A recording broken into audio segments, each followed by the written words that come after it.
আসসালামু আলাইকুম। আমরা 100-তে 80% লোক মিথ্যা কথা বলি, মানুষকে মিথ্যা কথা বলি, যে কোনো কাজেই বেশিরভাগই আমরা মিথ্যা কথা বলি। কিন্তু মিথ্যা কথা বলে আমাদের কি লাভ ভাই? কোনো কি লাভ হচ্ছে?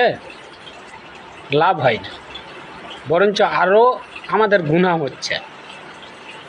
কারণ যে এই মিথ্যা কথা বলার কারণে আল্লাহর কাছে আমরাকে জবাব দিতে হবে। সূরা বাকারা 10 নম্বর আয়াতের মধ্যে বলছে, ফি কুলুবিহিম মারাদুন ফাজাদাহুমুল্লাহু মারাদাও ওমা হুম আজাবুম আলিমুম বিমা কানু ইয়াকযিবুন। তাদের অন্তরে রয়েছে ব্যাধি, সুতরাং আল্লাহ তাদের ব্যাধি বাড়িয়ে দিয়েছে। তাদের জন্য রয়েছে যন্ত্রণাদায়ক আজাব, কারণ তারা মিথ্যা কথা বলতো। তাহলে সেই আজাবে কি আমরা আজাব সহ্য করতে চাই?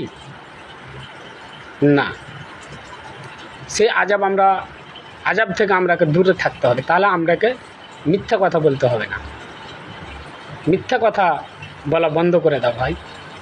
আল্লাহর কাছে ক্ষমা চেলাও আজ থেকে, যাতে আমরা মিথ্যা কথা না বলি। খোদা হাফিজ।